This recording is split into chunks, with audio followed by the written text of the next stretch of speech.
One of the real big failings in modern media when it comes to like superheroes, obviously we're talking about comic books and stuff here, is the complete insincerity of the Shill media themselves. They're constantly lying to everybody, probably themselves most of all. Recently on CBR, within like two and a half hours of each other, these two articles came out talking about how Marvel Comics legacy heroes are absolutely outstanding and they've been so additive to the universe, and hinting that perhaps because we're seeing Riri Williams in Black Panther Wakanda Forever, we'll see this fan favorite storyline talking about Outlawed.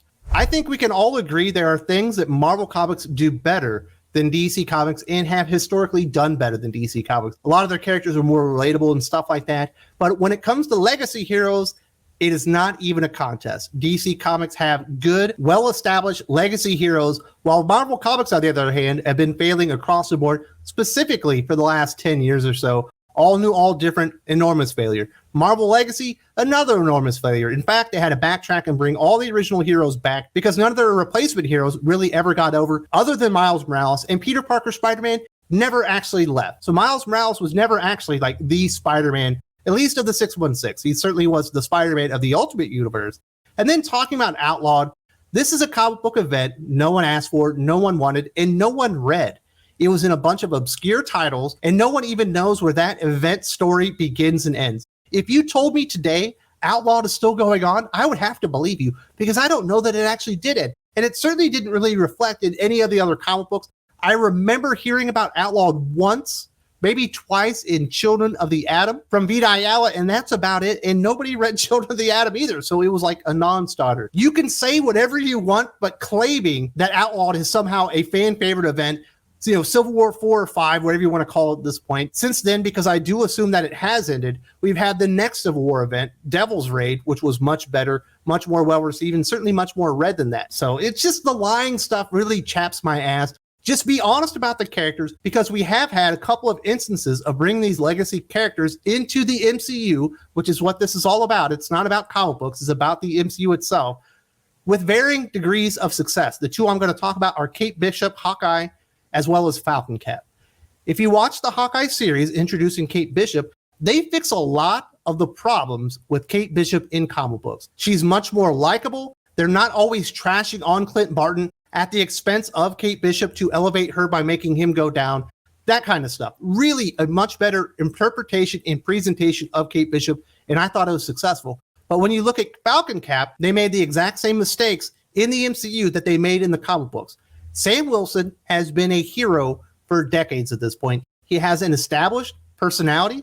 He has an established history. And as soon as he puts on the Captain America uniform with the shield in comic books, he has an entirely different personality. It is not the same character, and the exact same thing happened in the MCU. And if the Shill media continues saying, oh yeah, this stuff all worked, it's going to be failure after failure after failure. You have to acknowledge what didn't work, understand why it didn't work, and then course correct like they did with Kate Bishop, not go down the same failed path like they did with Falcon Cap. The first character they talk about being an amazing legacy hero in Marvel Comics we've already seen in the MCU. They talk about Jane Foster.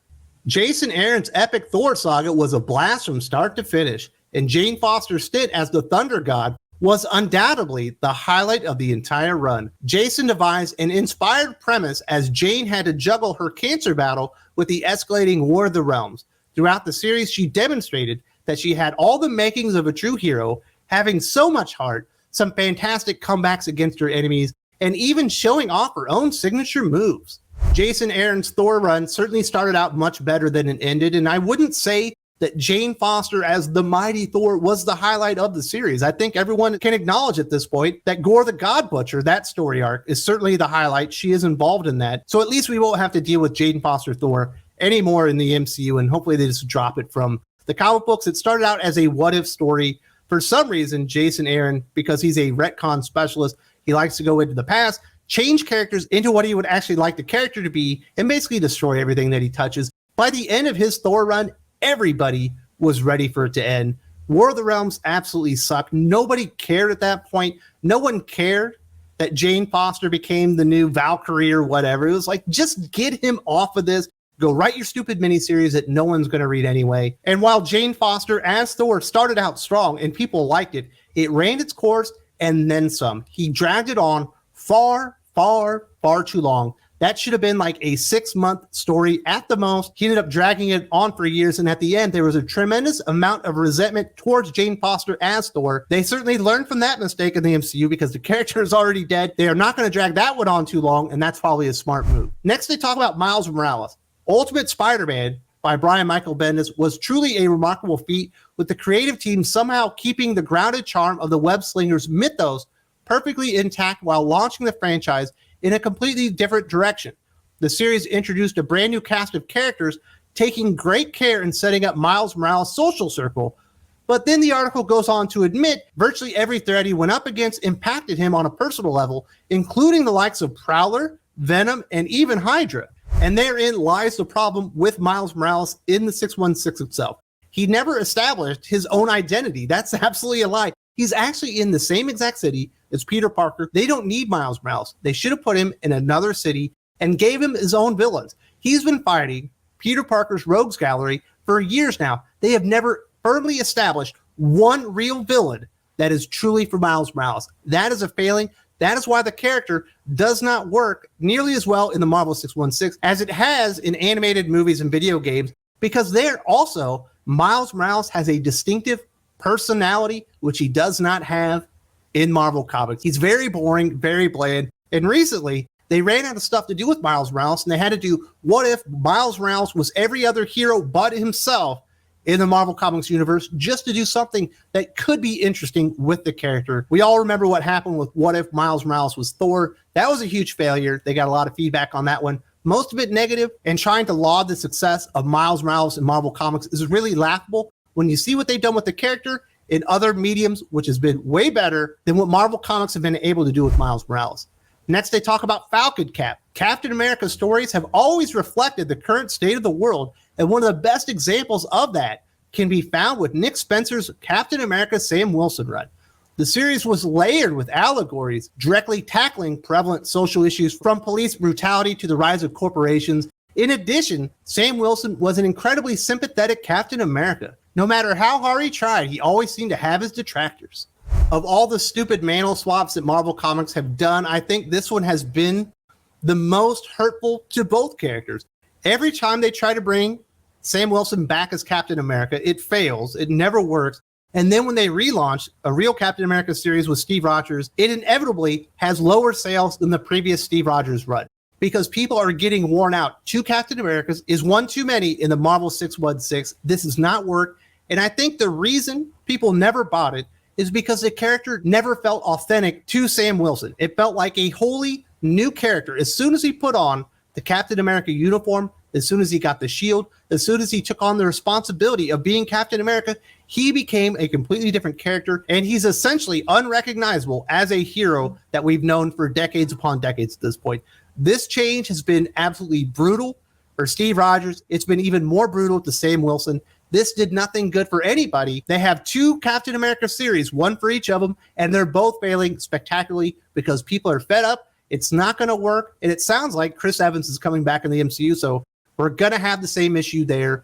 Finally, they do talk about Riri Williams, which is why they pretty much wrote this article to begin with, so they could tell you how amazing she was in all the other legacy heroes. Bendis' knack for writing legacy heroes shone through yet again with Riri Williams' first solo series in the pages of Invincible Iron Man. Having a teenage prodigy adapt the mantle was a nice twist on the typical Iron Man story, with Ironheart just starting as a hero and learning as she went along. Riri had plenty of great moments here, including her comedic back and forth with Tony Stark AI that served as the Ironheart interface. And at this point, I think we can all acknowledge that Brian Michael Bendis writing Miles Morales in the Ultimate Universe was an anomaly.